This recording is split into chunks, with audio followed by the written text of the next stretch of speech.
Why don't we get started? My name is, for those who don't know me, my name is Jim Height. I'm the Director of Safety and Security here at Middlesex Hospital. And with me this morning, too, is Kevin McGinty, who's standing in the back there. Kevin is the Safety and Emergency Management Coordinator. And the reason why you're here is that to discuss and learn about a very important topic, surgical fires. Very complex situations. You have to make some quick decisions. So what we did was we had Darren Osliger from Russell Phillips come in to help us with our plans. We did a walkthrough and we looked at your plans in the departments, in the surgical center, the OR, PACU, and Pregnancy and Birth Center. And what we're going to, this is a learning session this morning, and Darren's going to do some demonstrations, do some talking, and then afterwards we're going to do some hands-on. The good news is as we go forward, we are going to schedule more hands-on with you internally in the hospital from our department, working with your departments, so you get comfortable in dealing in handling a surgical fire. So I'm going to introduce Darren, and then Darren's going to take over. Darren has been with Russell Phillips for about 8 years now. He was previously a casualty adjuster for an insurance adjustment service, active fire service. He's been a firefighter since 14 years old, and he was a paid firefighter with the city of Vernon for 9 years. Currently still a volunteer with the fire department. He has a bachelor's in fire and arson investigation. And in 2000, he completed a certificate program in emergency response to terrorism with the National Fire Academy. And in 2006, earned an additional certificate from the Department of Homeland Security for a study of the National Incident Management System, which is NIMS. He focuses his time, this is his specialty, he focuses his time on surgical fires and preventing surgical fires and teaching everybody what to do when there is a surgical fire. And he's done presentations at the AORN Congress and conferences, and VHA, and for the VHA on surgical fire prevention and suppression. So welcome, Darren. I'm going to turn it over to you. Can you guys hear me already? Microphone? Okay, I'll try my best. Usually I walk and talk a lot, so I'll try to plant myself somewhere. So, appreciate you guys having me. I've seen a lot of you before. I was here a couple months ago, like you said, kind of redesigning or helping design your fire procedure. And really my intent is to make you walk out the door a little bit more comfortable than when you sat down. Because when I talk about fires and disasters, I've been doing it for over half my life. I love disasters. I love fires. I love when the alarms go off in hospitals, because you get that uh-oh moment, or when the fire alarm goes off in this hospital, what do? Run. Not starting off good. You probably do what 99% of America does, which is just kind of, this sucks, right? You drag your feet, right? It's probably false, it's this or that. But you have to realize that the fire happens in an operating room, or the alarm has originated from an OR, you've got about 10 seconds before your patient dies, if the fire's on your patient, all right? As anybody, I've got to phrase this question correctly, do you know anybody who has been involved in a surgical fire in their career? All right, there you go. So it's already about six or seven people raising their hands, all right? I've personally dealt with hundreds of surgical fires in the 8 years I've been with RPA. Some are minor, little burns.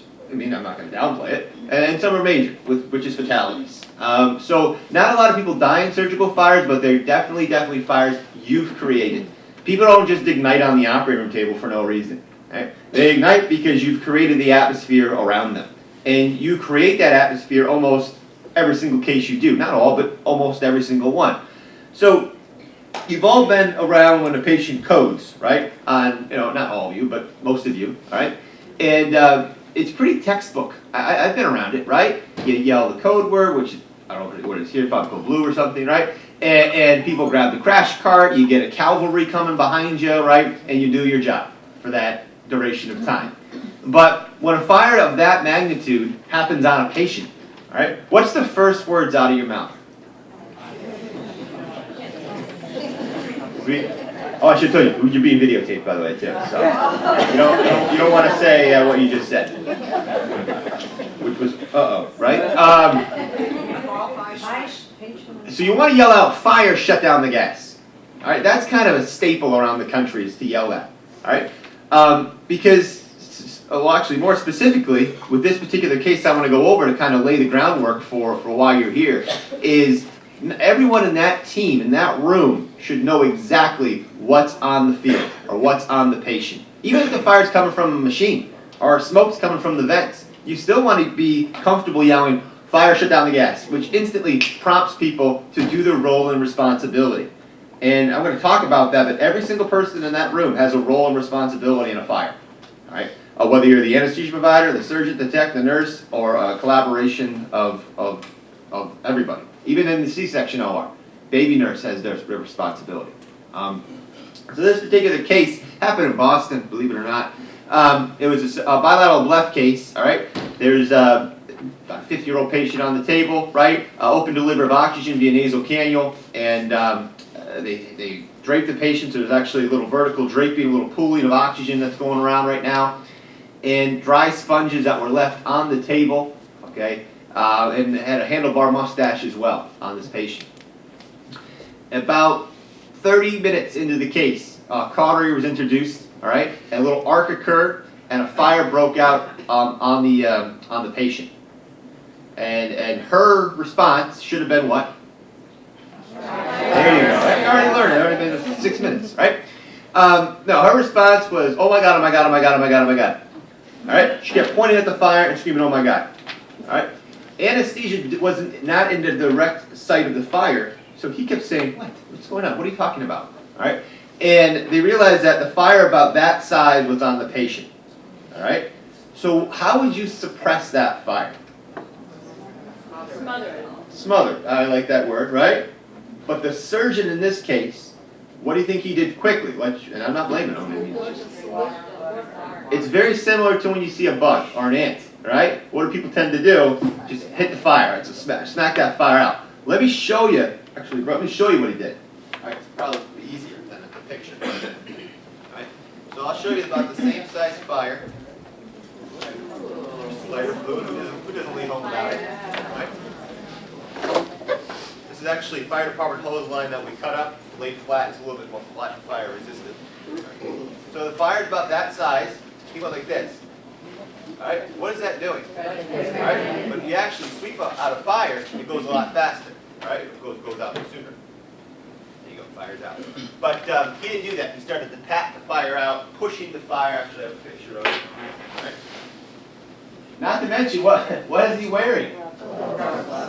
And it actually did burn his hand or melt onto his hand as well. So he did have a little damage to himself. So that's what people want to do. I'm going to show you a technique that you should do, all right? Which is a surgical towel, sheet, blanket, curtain, Yankee shack, whatever you want to burn, right? And put out that fire. We gotta slide it in there. So how can we minimize that? Well, with this fire, do you need to evacuate the operating room? No? All right? Think about it. People are very quick to shoot from the hip when there's a fire in an operating room. There's only two reasons you evacuate an operating room. One, you're going to die. All right? Smoke, fire, bad emergency, right? Pretty self-explanatory. The other one is probably more realistic. We can't continue to operate in this room anymore because we had an event, and it's just a little bit of smoke in here, a little bit of a strong odor in here, and I just want to relocate my room. I want to go from OR 1 to OR 5. All right? It's not emergent. Not every emergency is emergent. All right? It's just, I want to relocate. If you've got to actually go to your evacuation site beyond a smoke barrier wall, that's legit. That is a bad emergency. We need to go horizontally to another section of this hospital that's not going to be affected by smoke, fire, or heat. All right? But more often than not, it's usually a small event. Suppress it. Figure out what's going on. Talk to your surgical team. Talk to your charge nurse, your director, and then let's relocate to another OR. But if the fire is this big, do you need to pull the fire alarm down? You better believe it, all right? Because people try to convince me, oh, it's that big, why do I need to pull the fire alarm down? Because it's a fire? I'll start there. All right. And the other one is, that's actually a reportable incident, right? And you need to make sure. I didn't say you need to evacuate your room, but people go, well, the fire department's going to come. Yep, that's what they do. All right. And they're going to work with the gym and security. They're going to work with, your leadership. And you probably won't even see a firefighter. You think they're going to bust down the door, all scrubbed up, ready to go? No. Of course not. Right? I've talked to many firefighters. I just taught 180 Boston firefighters about how to respond to a surgical fire. And they all told me the same thing, is that you all freak them out. All right? And I totally agree with them. Because look at you. You're all dressed the same. Right? You all have a mask on. You all have a hat on. It's freezing over there. All right? Everything's steel, and everything says authorized personnel do not enter. All right? We're used to putting out car fires. That's easy, right? Especially the people day like today. We're not used to going to a patient on fire. That's kind of your wheelhouse. But yet, when I arrive as a firefighter, I'm in charge. I know that, right? But I really defer a lot on the surgical people as to tell me the best plan of action for this. So with this particular fire, we can minimize the O2 concentrate to prevent that fire from actually occurring. With an FiO2 of less than 30%, there's been no oxygen-rich flash fires, believe it or not. Moisten the sponge with saline or even blood, right, to prevent oxygen from absorbing into that dry sponge. Verbal communication is critical, right, as well as proper suppression technique. Here's just a couple examples of fires. Can you hear me? I'll go over here. All right, here's just a couple examples of fires all throughout the state of Connecticut and other parts of the country. In Connecticut, there was a bowl of alcohol on the back table that was mistakenly thought as saline. All right? And it was for a skin graft case, and a scrub went to lunch, and a new scrub came in. All right? Unaware of the two unmarked bowls, and when the surgeon asked for saline, he was mistakenly given alcohol. And so a fire broke out on that patient, all right, and onto the floor, and onto the scrub boot. Tough fire to deal with, all right? In that fire, should they have pulled the fire alarm down? Should have. All right. Should they have notified the fire department and all those other folks? Yeah, of course. All right. The hospital leadership team? Yep, absolutely. All right. Not really well thought out. The bottom left is equipment fire. Get this. I was in Boston. I can say that because there's a boatload of hospitals in Boston. And they go, we had a fire and we did a terrific job. I said, okay, tell me about it. Well, the back of the generator of the Bowden machine started to smoke up and arc and spark. We unplugged it and it continued to, smoke up almost on fire. I said, oh, what'd you do? Well, we pushed it out into the hallway. And I go, you have a 25-bed operating room, all right? You just pushed smoking material out in the hallway and jeopardized the whole hallway. Yeah, but that team now can continue the case. Well, you screwed it up for everyone else, all right? Because now there's smoke all throughout the hallway. That's what the fire department doesn't want, all right? When we get on set, we want to contain everything, all right? Contain it to that room to prevent anything from going any further, all right?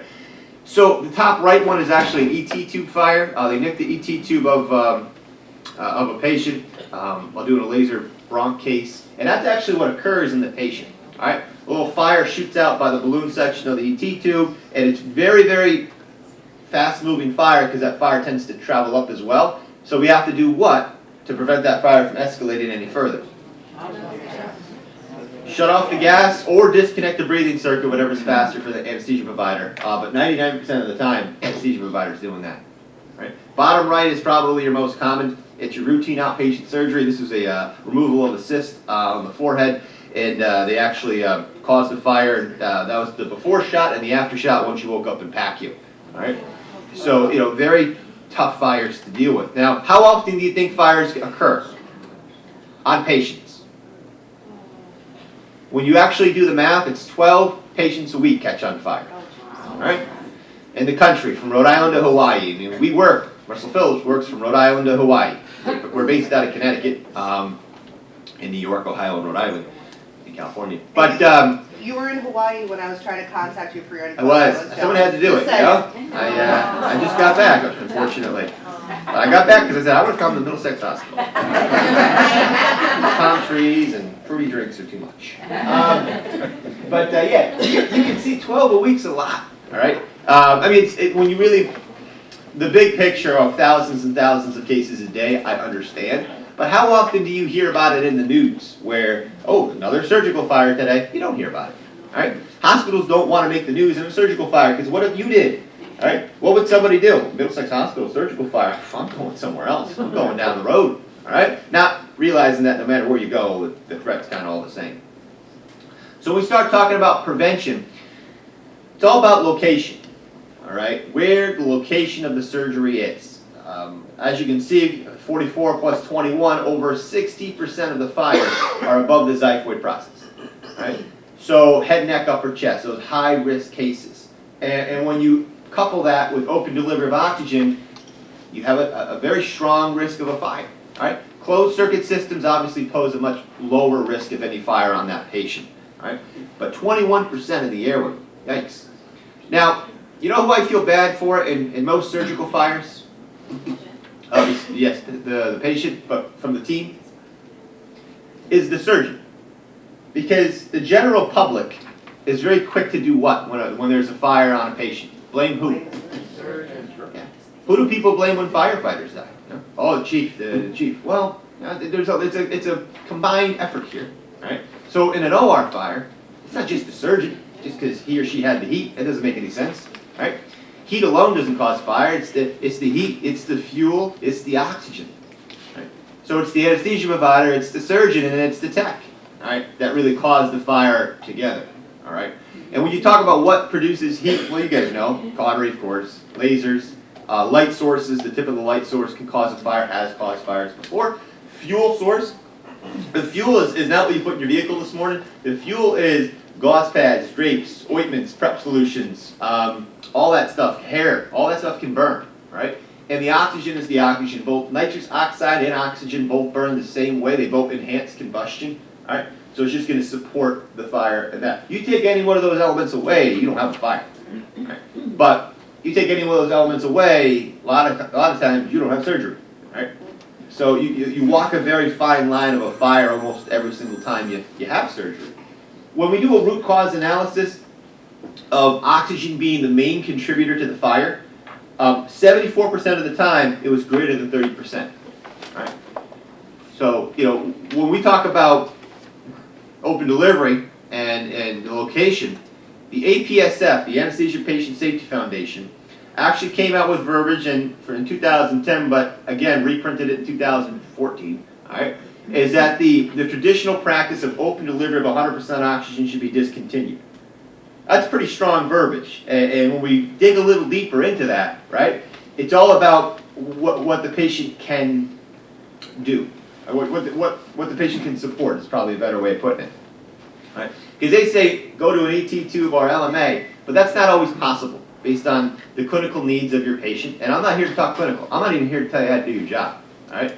I put water on the hot stuff a lot of times, right? I go to car accidents. I teach people I design fire plans and you use what the hospital can provide to you to make it easier. I'm in no way a nurse, all right? I'm not a nurse or a tech or any of those high-paying jobs. I'm just here to really express the dangers that surround you sometimes. So, if the patient can maintain safe blood O2 stat without supplemental oxygen, use regular room air is what they're saying. All right.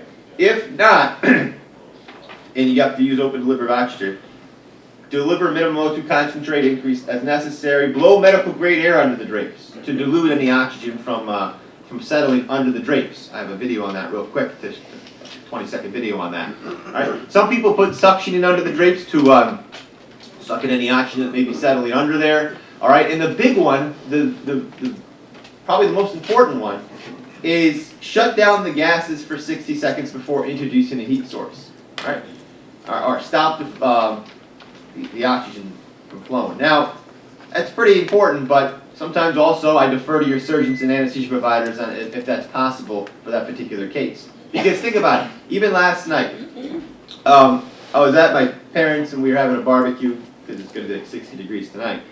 And he has a very old grill, my father, and I was trying to start it with the automatic starter button, and it wasn't happening. All right. So what do I hear coming out of the grill? That, right? And what I should have done was what? Cooled off, turned the gas off, went inside, and came back out. I didn't do that. I got frustrated, said some words I'm not proud of, all right? Got his lighter and went right in, all right? And what happened? I had that little, all right? And my 2.5-year-old daughter started laughing at me. And the point of it is, all right, it's no different in surgery. When you have that buildup of oxygen, all right, and you don't let it, just settle down for a little bit before inducing that heat, that little arc or spark coming from a cautery could actually cause a fire, flash fire, on that patient. Not all the time, as you well know, but there's a potential for it. And you gotta just be careful with that. When we start talking about airway fires, be aware of uncuffed ET tubes. Use laser-safe or heat-resistive tubes when possible when doing any type of surgery in the airway. And it's really about a dance of communication between the surgeon and the anesthesia provider for that. And I know this particular hospital has great communication overall when it comes to in the operating room to prevent any of these fires from happening. I think a better explanation for this is this small little video. Causes most surgical fires. It usually happens during head and neck surgery when there's a buildup of excess oxygen leaking from the patient's mask or nose tubes. And it just lingers. It lingers, yes, it stays there because we wind up covering the patient's head with the surgical drapes. The problem comes when that oxygen is not adequately vented and gets trapped under the surgical drapes around the area being operated on. We would be operating in this location here, taking the mold off or whatever. But the oxygen is now leaking up under here. The surgical drapes and towels are flammable, as is the body hair, and sometimes all it takes to start a fire is a spark or heat. That can come from the electronic scalpels and lasers surgeons commonly use. Mark Brulin demonstrated. Ready? Ready? That quickly. Yes. Now this All right. Cut it. I think what he meant to say was fire, shut down the gas.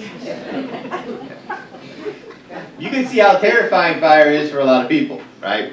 And, I go to fires, I'm still nervous, all right? They're all different, they're all scary in their own ways, all right? When a patient has a code, in the hospital, it's scary responding there, or you hear that, you gotta get to an area quick, or if there's a combative patient, it's pretty scary to go up there and see what's going on. So it's just, you gotta kind of get over that fact and say, let's deal with the situation in front of us, and then we'll assess the patient for burns and yet further damage, and then make a decision as to what we're going to do next.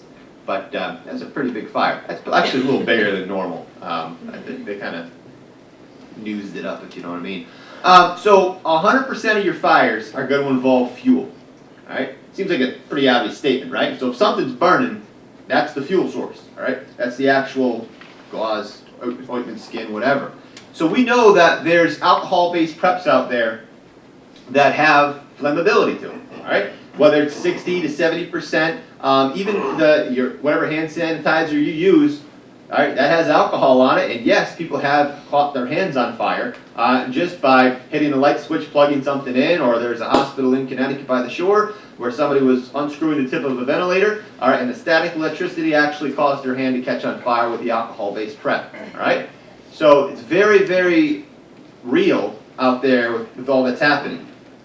So you have to wait how long for prep solution to dry in a patient per the manufacturer? 3 to 5, depending on what you use, right? 3 to 5 minutes. All right.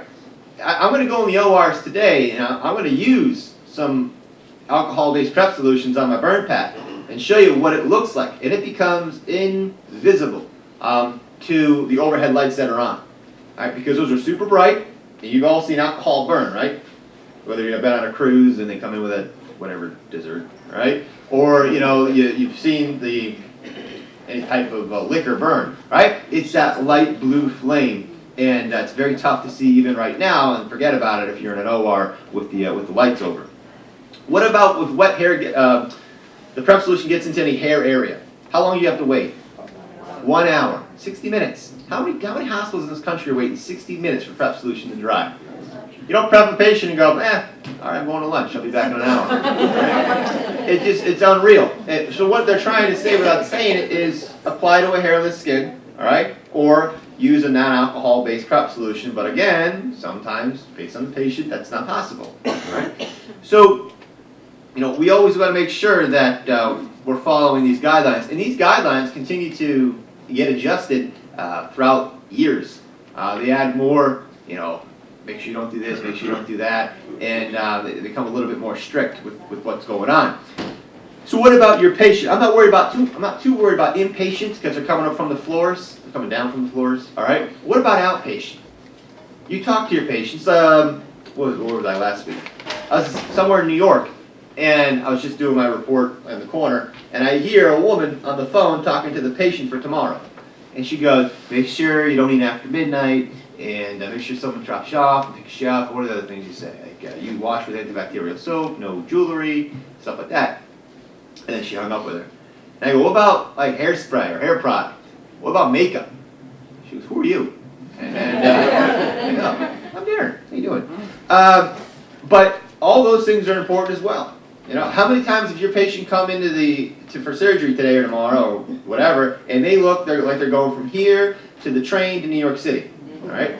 And you realize, why are you all dolled up? Why? I don't understand. I don't understand it, right? But a lot of stuff could be flammable. Sometimes people put, there's a case that I know about, she put perforation H underneath her eyes, all right, to eliminate bags under her eyes, all right? That people do that, right? Half you guys are just writing that down right now. Good to know. I don't know if it works or not, but it doesn't, right? All right, there you go. I'm actually 65 years old. But anyways, some of it is flammable. Some of the products are flammable, all right? Not just that, but any type of product like that.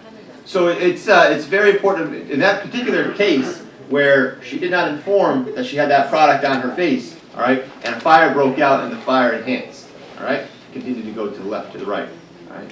So you got to be careful. What about hairspray? Sometimes they're flammable. Makeup in general. Sometimes, I'm not saying all, but some could be flammable there too. So you guys got to be careful with that. Even what's your policy on jewelry?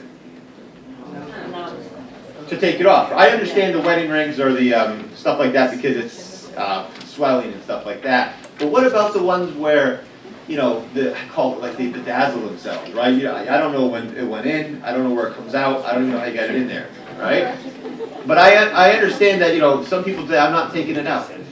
And all you can do, and what a lot of hospitals do, is just talk about the risks of not taking it out. Not to say 100% of the time they're going to have a fire on them, but it's just something to reduce the risk of a fire that could happen on them. So, I always want to hear what hospitals are doing because some hospitals make people sign a waiver and stuff like that. So when we start talking, I already talked about that, but let's talk about heat for a minute, right? So when the heat was the main contributor of the fire, 68% was caused by cautery, all right? 68%, where 13% was lasers. All right, why are lasers so small percentage-wise than anything else? Oh yeah, you do. Yeah, it's super safe and communication's high and things are put on standby and things are moistened, right? All that stuff. With cautery, what do? Holster. If you can remember. All right? And that's about it. People don't put the same emphasis on something that causes the most amount of fires than something that causes a very small percentage of fires. Right? Plus, lasers aren't used as often as cautery is. So, when it comes to these particular risk reduction strategies, we can holster when not used, communicate if open delivery oxygen is being used, like I talked about before, and only activate and deactivate at the surgical site.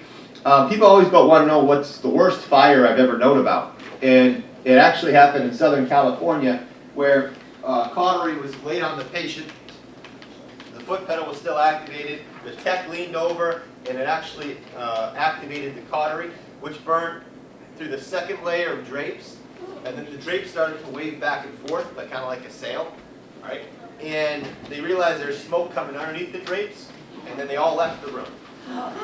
So all 4 members left the room, ran down to the control desk, picked up the phone, called the chief of surgery, and said, "Our patient's on fire, what do we do?" All right. And he goes, "I'm in a meeting, but I'll respond." He went up there, they went back to the room, and the smoke had already layered below the window in the OR, right? It's a non-sprinkled hospital, and they forgot to shut what off on the way out? Oxygen. So the fire was, at least it was contained to the room, but the patient obviously did die. Right? So people, well, how is that even possible? This is a fire that happened a long time ago, all right, in Southern California. Things have changed, all right? Education has changed. Guidelines have changed. And very, very bad fire. Not knowing how to deal with the situation is unacceptable. All right? Leaving the room is somewhat unacceptable. I mean, if people go, what if the patient's burning head to toe? Why would that ever happen? All right?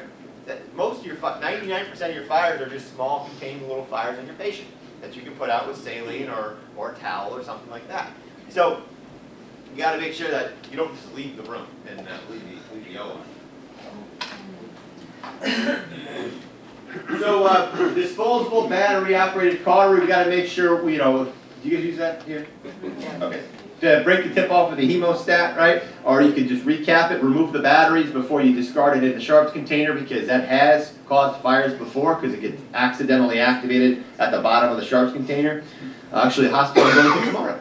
A couple years ago, they had a situation where they actually had that disposable battery up in cautery.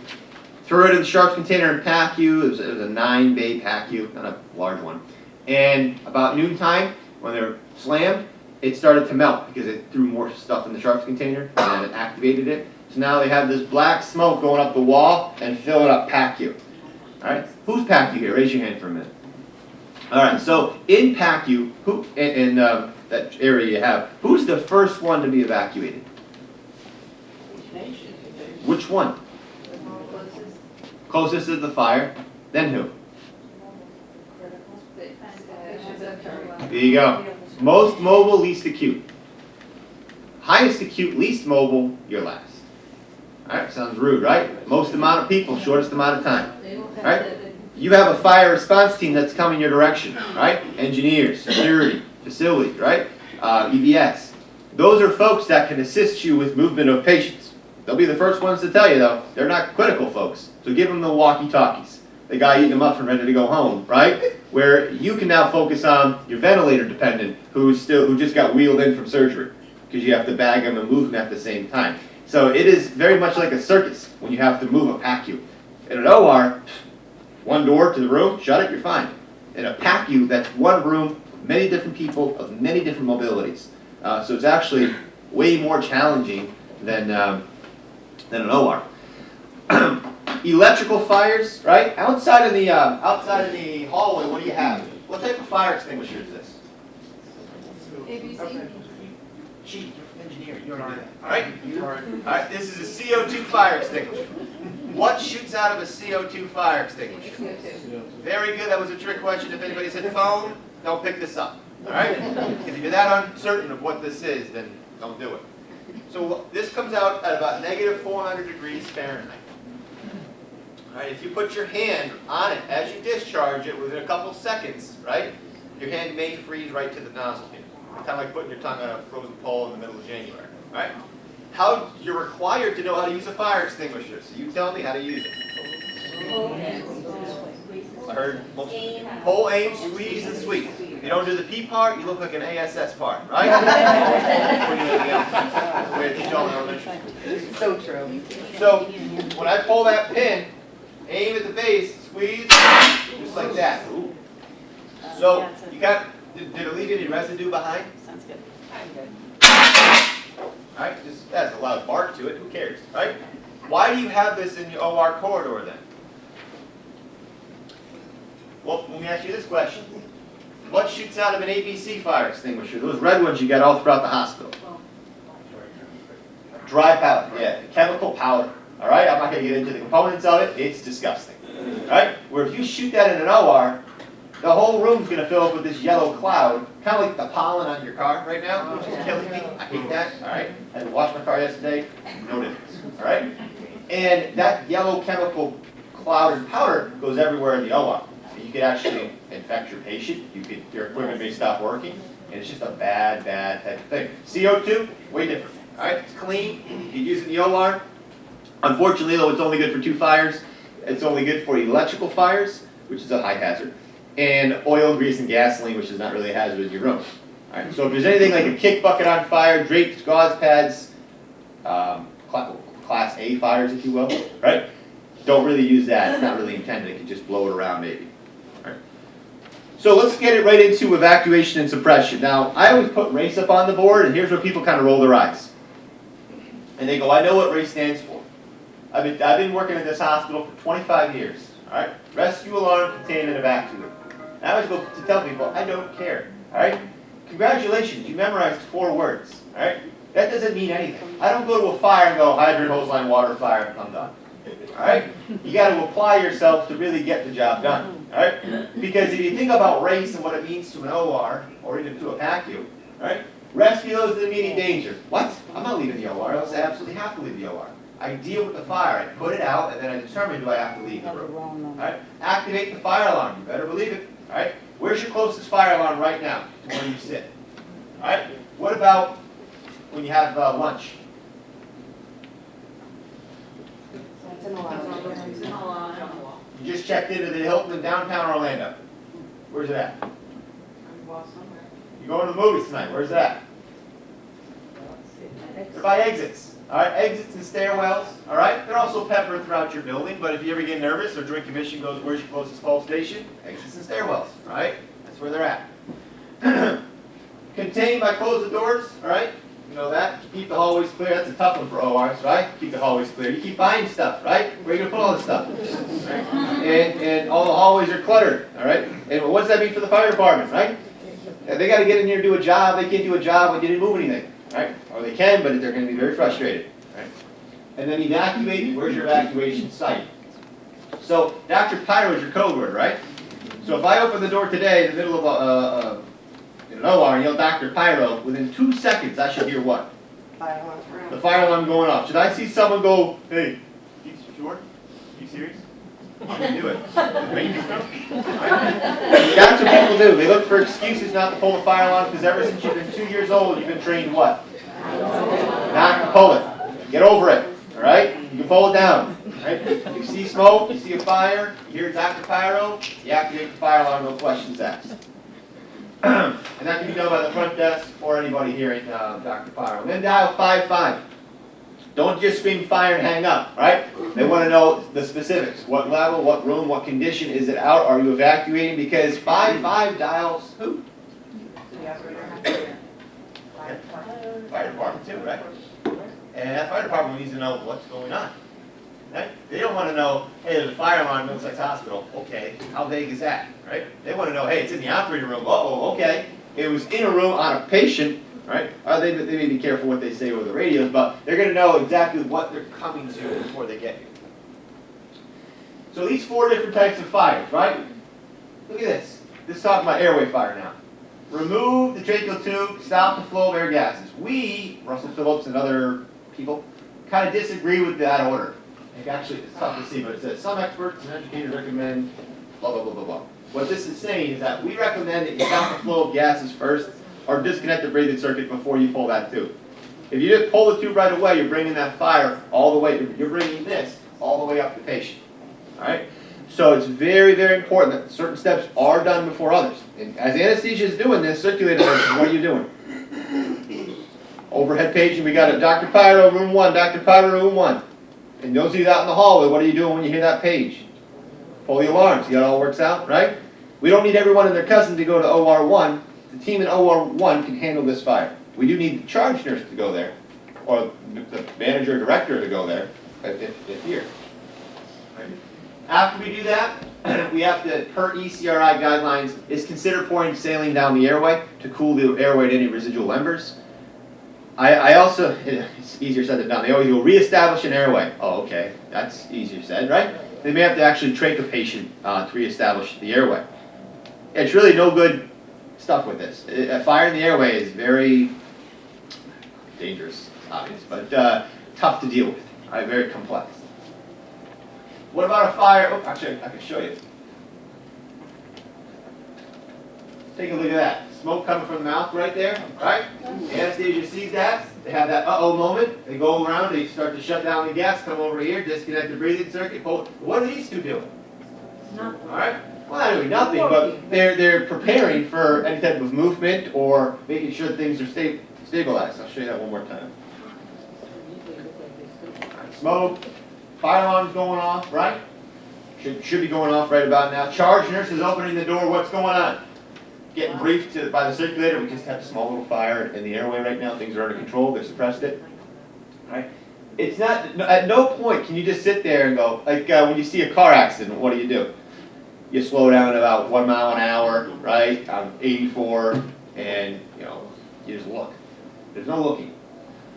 Oral fire in the mouth, right? We could use a bulb syringe, squirt out the fire that way. Right? Surgical site fire, same deal. Full of saline, dump it in there. Can we take a fire extinguisher and just blast it out on the patient? No. Right? No, fire extinguishers aren't intended for people. They're intended for objects and equipment. Right? What about this one? The surgical drapes. The 3 ways I want you to put out surgical drapes is the first way is just remove the drapes. Right? That's easy, right? Just remove. Don't put them in front of the door, which you may have to exit too, right? The second option is you can grab saline or water and just pour it right on the drapes themselves and then remove them. I did this out in Westchester, New York, and I went outside like day to day, beautiful, and I just lit some stuff on fire in the bed, and I gave the circulator nurse a bowl of saline. I said, all right, put the fire out. What did she do? What was it? She chucked it, right? She goes, oh my God, I just chucked the bowl over there. And I go, why did you do that? Fire freaks me out. Well, obviously, right? But, you just lost that now. Now how are you going to put the fire out? Do we have, towels and drapes, towels and blankets? There we go, curtains. There. So how you do that is take this little towel here, prevent the fire from going towards the airway, throw it over, and sweep it out. And lift up. What element did I eliminate? There it is. All right, there's 2 ways to eliminate fire. Eliminate the oxygen or eliminate the heat by pouring water on it. Right? That's why fire departments show up with 10,000 gallons of water and they don't show up with a whole bunch of sheets. Right? You can be happy when your house is on fire and it's 800 per gallon. We're all right. So it's all based on what's applicable to your area. I'll show this again. Take this. Prevent. There we go. Sweet. Who's doing this, by the way, in the room? Anybody will buy that? Touche, yeah. So probably the tech. All right? Because they have everything right near them. All right? Is anesthesia going to do it? No. I'm all the way up here. That doesn't really make any sense. All right? Is the circulator going to do it? No. He or she's busy yelling the code word, getting the alarm activated, briefing the charge nurse, all that stuff. So it's between the surgeon and the tech here to do that. All right. We talked about the ABCs versus the CO2. Right? We want to make sure, as a last resort, we put that fire out on a patient. Right? What I want to get into now for the next 4 minutes and get you guys out of here, right, is talk about the critical actions of evacuation. Right? Because if the fire's burning, we're out. If the fire's out, we still may have to evacuate, but we have a little bit more time on our side. Right? This is a fast out. This is a slow out. This is the reality of you, though, right? Open heart. Right? If there was a fire I had to deal with where there's 15 ORs, all were evacuated but one. One room with an open heart. They're in the middle of the case, and they said, it's more dangerous for us to move right now, so we're actually going to stay in our room with our door shut. Please inform the fire department. Did they do the right decision? Yes. Yeah, they were fine. Right? In a fully sprinkled building, how many people have died if when the fire's been contained and you've been outside the fire room? How many people have died? Nobody. Right? Because you're actually, if I pour gasoline down your hallway right now, and you're in the middle of a case today, and I light the gasoline on fire, and you're in your OR, guess what? You're going to stay in your OR for the duration of the fire. If I go around PACU, the perimeter, and you stay in PACU, you're fine in PACU. You're scared, but the building's going to do what? Protect you. You work in a hospital that is expensive. hospitals, healthcare is expensive. Talk to maintenance, how expensive it is to maintain this building. Alright? Alright?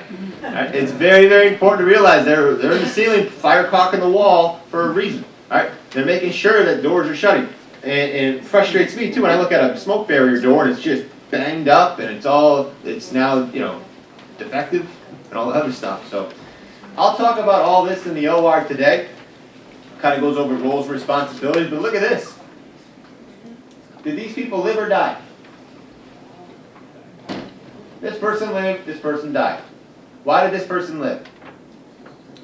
The door. Why did this person die? Alright, the door was left open. Alright, that was the outline of the body.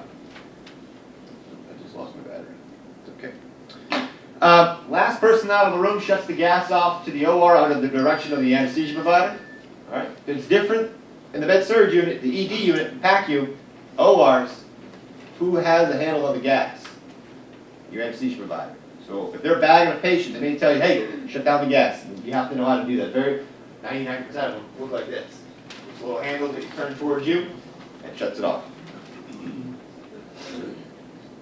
Here's the meat and potatoes of what I want to get into. Your evacuation locations. If the word evacuation is brought up, I love doing opening meetings. I was in Seattle and I did an opening meeting with a hospital talking about where do you guys evacuate to? And if the ORs aren't fired, we got it, we took care of it. Where is it? Doctor's parking lot. Yeah, doctor's parking. That sounds like it's outside. Oh, it is. You're going to move a live case outside the parking lot? Yep. Then they're probably going to die, right? Because if you take them off oxygen suction and monitoring, you need to put them back on oxygen suction and monitoring, and the doctor's parking lot doesn't have that. All right? It's called a like-to-like atmosphere. Going from the ground ORs to PACU, non-sterile, but still likable. PACU, going to endoscopy, outpatient surgery, pods A, B, C, very comparable. All right? And C-section ORs going to some of the inpatient rooms 301 to 314. I mean, not fun, but doable. I will give you $100 right now if you can tell me what those red lines are. Alright. What they do with their smoke barrier walls, but I'll give it to you. Alright? But the point of it is, alright, well some of them are firewalls, but the walls there are specifically designed and maintained to compartmentalize the hospital. So you go from one side to another side beyond one of those walls. However, you know what people tend to think in hospitals, or really anywhere in healthcare, any door that shuts the hallway in half, alright, is a smoke barrier door, fire door. It's part of a firewall. Why is that? I don't know, because the door's shut. Cut the hallway in half. So what? Some of those doors are control doors, are traffic doors, preventing the public where they shouldn't be going. Right? And only some of those doors, as you can see here, right, are actually part of a wall. Right? A wall that is maintained, and a wall that the Joint Commission inspects, and the wall that CMS would inspect, all that stuff. Right? And as you can see here, here's same day, here's PACU. We got to do some edits. We sent it to our AutoCAD department. But here's surgery. Right? Here's your ORs there. And you can kind of see if there's a fire in this room here, bad fire, right? Are the ORs impacted? Maybe, because you're in the same smoke compartment. You can have many departments in a smoke compartment. So that's when I design any plan, I go, give me the life safety plans, we can design anything. Right. Here's your pods A and C over there. Here's pod A, pod D, and B. Anybody that is free during a fire emergency, make sure that you check in with your charge person to be accounted for, and they may need further help from you to start moving people, opening doors, clearing a hallway, or prepping a unit. The FDA, actually this is now overseen by the Joint Commission, but they're doing this initiative to see what hospitals are doing for surgical fire safety. As you can see, it's a lot more than just race. It's prevention, it's suppression, it's evacuation, it's conducting fire drills in the OR periodically throughout the year, which we said we're going to start doing, right? It's about making sure everyone in the room knows what they got to do, right? Nobody's better than anybody else, all right? I don't go to a fire and go, hey, chief, all right, here's how it's going to go down, all right? You're going to sit in your car, all right? I'm going to do this, all right? I know who's in charge at any given moment, and they know what's the expectation from me, what my expectation is of them in any type of large emergency. So fires are no different. one of the things I'm gonna give to you is what we call a fire risk assessment. It's pretty much, the reason I picked this one is, this is Christian Care down in Delaware. They had multiple surgical fires in 1 year, all right? And they said, we gotta do something. So they actually came up, they were one of the first, many years ago, the first to actually do a fire risk assessment form. Is the surgery above the xiphoid process? Is there open delivery of oxygen? Is there heat involved? Is there alcohol-based prep involved? You say yes to all four, what's your fire risk? Pretty high. Doesn't mean don't do it. It just means, what can we do to reduce? To get it to a 3 or a 2? Maybe nothing, could be something. Right? It's just meant to get your mind going a little bit as to making everyone on the team aware of how this fire can happen. So before I set you loose, and I think we're gonna go right from here to the OR. I don't know, how do you? We'll talk, but PACU. Like I said, I'm gonna go right from here to the PACU, all right? And do some little hands-on demonstrations with them too. But is there any questions, comments, curiosities that you want to ask the group? Feel free to come individually too. I know you guys are busy. You start boogieing and get your room set up and all that.